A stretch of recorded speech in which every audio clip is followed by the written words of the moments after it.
Hello student, আমি Tapas sir. আজকে এই ভিডিওতে তোমাদের যে 6 সেমিস্টারে আজকে 8 তারিখে তোমাদের যে এক্সামটা ছিল CC14 2024 সালে হিস্ট্রি অনার্স CC14-এর তারই যে ছোটো প্রশ্নগুলো তোমাদের যে এসছে তারই ছোটো প্রশ্নের উত্তর আজকে এই ভিডিওতে বলে দেবো। আর তোমরা কেমন পরীক্ষা দিলে অবশ্যই তোমরা কিন্তু আমাকে কমেন্টে জানাবে যে আজকে তোমাদের CC14-এর পরীক্ষা কেমন হলো। তো চলো বেশি দেরি না করে তোমাদের CC14-এর যে শর্ট প্রশ্নগুলো আছে তো সেই প্রশ্নের উত্তরগুলো নিয়ে আলোচনা করা যাক। আর তোমরা কে করা ঠিক করলে অবশ্যই তোমরা কিন্তু আমাকে কমেন্ট করে জানিও। দেখো, পটসডাম সম্মেলন কোন বছর অনুষ্ঠিত হয়? 1945 সালে কিন্তু এই পটসডাম সম্মেলন অনুষ্ঠিত হয়, যেটি তোমাদের কিন্তু ইয়ারের প্রশ্ন। আশা করি সবাই এটা ঠিক করেছো। নেক্সট, কোন দেশ ধারণের নীতি প্রবর্তক? তো এটি হচ্ছে মার্কিন যুক্তরাষ্ট্র। নেক্সট, ন্যাটো কবে গঠিত হয়? এটিও তোমাদের ইয়ারের প্রশ্ন, আশা করি সবাই লিখতে পেরেছো। ন্যাটো হচ্ছে 1949 সালে। কেমন? তারপর বার্লিন অবরোধ কবে হয়েছিল? এটিও তোমাদের সাজেশনে দিয়েছিলাম। তো 1948 সালে কিন্তু এই বার্লিন অবরোধ হয়েছিল। তারপর কিউবা ক্ষেপণাস্ত্র সংকটের সময় মার্কিন রাষ্ট্রপতি কে ছিলেন? তো এটা আশা করি সবাই পারবে। উত্তর হচ্ছে জর্জ কেনেডি। ঠিক আছে। নেক্সট, গামাল আবদেল নাসের কে ছিলেন? তো এটাও আশা করি সবাই পেরেছ হয়তো।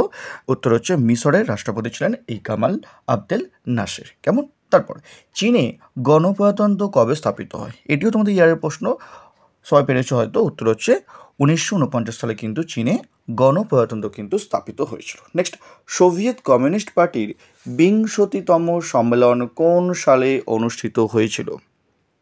উত্তর হচ্ছে 1956 সালে। তারপর 1968-তে প্রাগ বসন্ত কোন দেশে ঘটেছিল? চেকোস্লোভাকিয়াতে কিন্তু এটি ঘটেছিল। নেক্সট, 1960-এর দশকে আলজেরিয়ার ঔপনিবেশিক সংগ্রাম বিরোধী আন্দোলনের উদ্দেশ্যে রচিত গ্রন্থ দ্য রিচেট অফ দ্য আর্থের লেখককে? তো উত্তর হচ্ছে ফ্রাঞ্চ ফ্যানন। ঠিক আছে। কে কী লিখলে তোমরা কিন্তু অবশ্যই কমেন্টে জানিও। নেক্সট, প্যালেস্টাইন মুক্তি মোর্চার একজন নেতার নাম লেখো, মাহমুদ আব্বাস। ঠিক আছে। তারপর এশিয়ার কোন রাজনৈতিক ব্যক্তিত্ব অ্যাঙ্কেল হো নামে পরিচিত ছিলেন? তো উত্তর হচ্ছে হোচিমিন। কেমন? তারপর এশিয়ার কোন যুদ্ধের টেলিভিশন সম্প্রচার মার্কিন যুক্তরাষ্ট্রের তীব্র যুদ্ধবিরোধী জনমত সৃষ্টি করেছিল? তো উত্তর হচ্ছে ভিয়েতনামের যুদ্ধ। কেমন? তারপর বিংশ শতকের ইতিহাসের ওপর রচিত ঐতিহাসিক এরিক হবসমের গ্রন্থের নাম লেখো। তো উত্তর হচ্ছে দ্য এজ অফ এক্সট্রিমস। কেমন? লাস্ট প্রশ্ন, মার্টিন লুথার কিং বা জুনিয়র কে ছিলেন? তো উত্তর হচ্ছে একজন বিখ্যাত আফ্রিকান আমেরিকান মানবাধিকার কর্মী ছিলেন। আমি তোমাদের যে উত্তরটা দিই তোমাদের CC14-এ তোমাদের যে ইয়ারের যে প্রশ্নটা দিয়েছিলাম সেটিও তোমরা কিন্তু লিখতে পারো, কোনো সমস্যা নেই। তো এই ছিল তোমাদের 15টি প্রশ্নের উত্তর।